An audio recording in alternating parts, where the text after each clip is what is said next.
the Dunning-Kruger effect, and how useful it is to check our perception. Hi, Will Perry. Welcome back to the daily Keeping the Conversation Alive. So, what is the Dunning-Kruger effect? Have you come across it? Do you know what it is?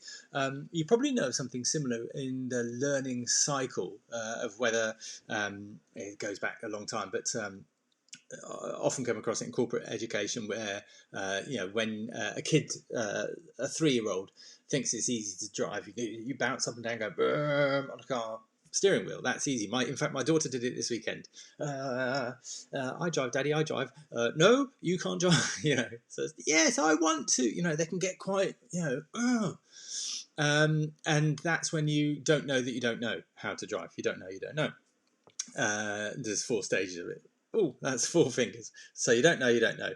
The second one is that you know you don't know, and that's when you become 17, which my Freddie is. So that was Dolly Pops, that was almost 3, who was sitting and bouncing.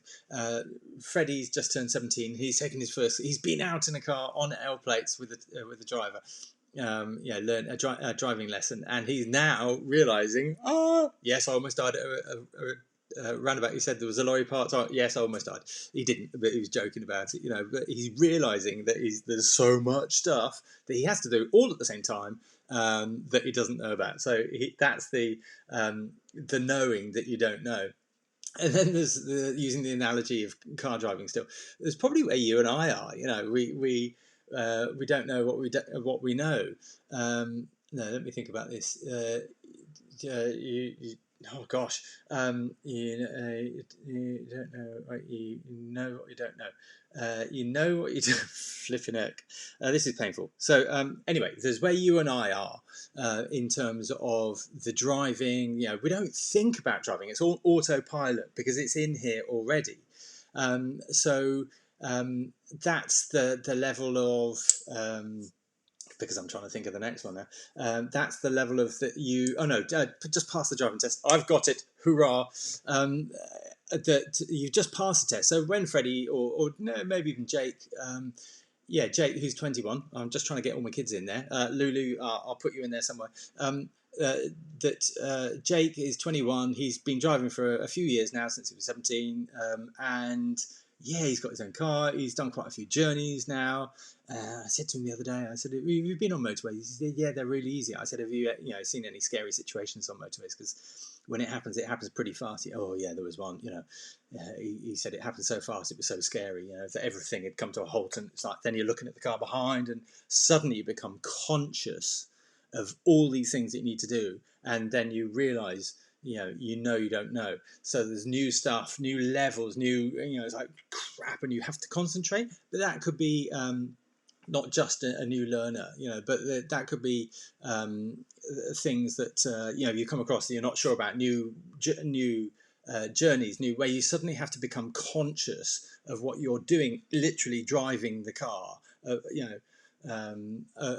Just a minute.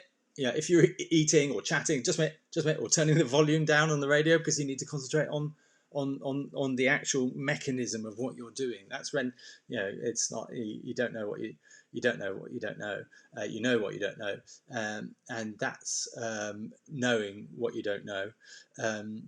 So new levels of it, and then the fourth one, I finally got it, is not knowing what you know.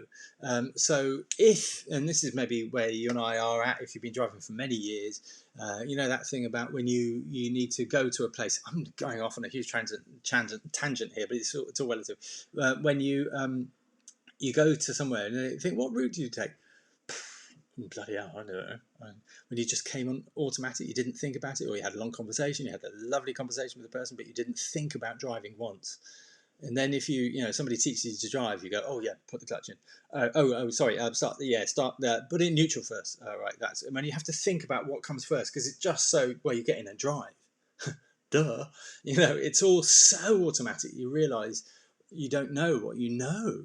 Anyway, those are the 4 levels of learning that people probably all know about. But this Dunning-Kruger effect, we're finally getting back to it, is this bubble of inaccurate self-perception, which is an interesting thing, and I think it layers quite well back to the 4 levels of learning.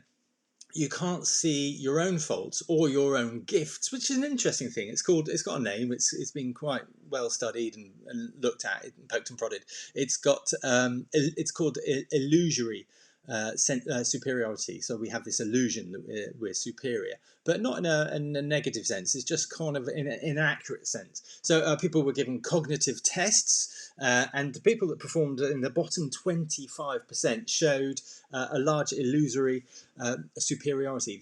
They thought they'd done really well. So it's like, that's interesting. Why is the bottom 25% reporting themselves as, yeah, I think they've done really well. Yeah, smashed it there.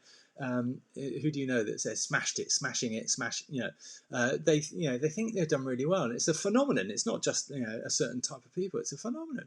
So in driving, going back to this driving thing, 80% put themselves as a higher than average driver. It's like, hey, can we squeeze all 80 into 80 into the top 20? Does the maths go right?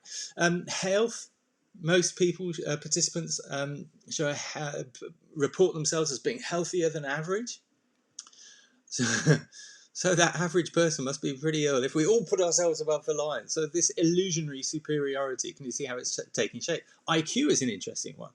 People with lower IQ overestimate their own IQ, and people with higher IQ underestimate their IQ. But it's interesting with the IQ ones, actually, the lower overestimate their, inflate their IQ, but with no arrogance. They just believe that that's true. Interestingly, the people with higher IQ can spot the lower IQ and higher IQ. But people that report as the same IQ as them, they also report them as higher. So again, they kind of have this tendency to put themselves down, which is an interesting thing. Can you see how this might work in relationships? And happiness, and all this maps across all things. People that are relatively actually unhappy report themselves as happier than most, happier. Can you see how that would work? And that's an interesting dynamic. So on the lower calibration, on the lower achievement level, the lower whatever it is, on whatever it is, to be general, there's a miscalibration about yourself, about that you're better or things are better. Kind of over-optimistic, over-optimistic. But when people are the higher achievers, there's this miscalibration in terms of themselves. They're nothing special. And surely everybody, there's a miscalibration on others that they are too, that other people must be the same, must be getting this, must be able to do this stuff, must be able to perform at this level, must be, they don't single themselves out as special, which I think is an interesting thing as well. Again, a phenomenon that's been mapped. So we literally can't see this stuff, and I find that a bit unsettling. And I think I'm been guilty of this in the past. I've got this. I'm finally coming together. I'm smashing it, or I'm really on top of this stuff. And then you see a new level, and it's like, oh, holy moly, I'm down here. I need to work up to the, holy moly. I thought I was getting it. Now you got a whole new level. It's like, oh crap! Oh, there's a whole new raft of stuff to learn. It's like, yeah, okay. With this subject, it's like, right, okay, I'll keep ploughing forward with this and keep bettering myself. But unless we get that measure where we go, oh, holy crap, it's like, it could be all good. It's like, well, yeah, we're good. We can be the lower achieving without realizing it, and the over optimistic about ourselves. Can you see how that could be a little bit unsettling and can keep you trapped and comfortable in a place where you think things are actually better than they are? So we think things might be okay, but they might not be okay. And I come across this a lot. In fact, an example of this is on, how am I doing on time? 9 minutes. So briefly, I did the 12-day challenge, free 12-day challenge 3 times. I was going to make it an automated, but I didn't in the end, because really good. I got the tribees involved in it. We put a lot of work into it. 12 days on the trot. We had people coming in and getting eyes wide open to this stuff around low self-worth, negative emotions, sensitivity to negative emotions, low self-esteem, all this stuff, and abuse and relationships. So it was a real eye-opener. Really opened a lot of people's eyes. Yet what I noticed on reflection of these things, that people were going away, not that the intention was to buy. It was a kind of showcase of what I do and the program and everything like that. and I put more into it on the second and the third, and I noticed the buy-in rate going down for the onward coaching program. And it was like, what is it? And a lot of people reported as, I'm fixed. And it was like, that's interesting. Well, I could see, having got through the detail of what their past is, what their emotions were, what the broken levels were from the past, their broken beliefs about themselves, identifying that stuff. They felt that they'd got it at that level, and they were like, wow, that was awesome. It was bloody brilliant. I'm all right now. And it's like, oh crap, what I've done is got these people into this false sense of security where they think things are all right and that things have really changed. Things might have changed, their perspective certainly shifted, but it didn't really move them forward.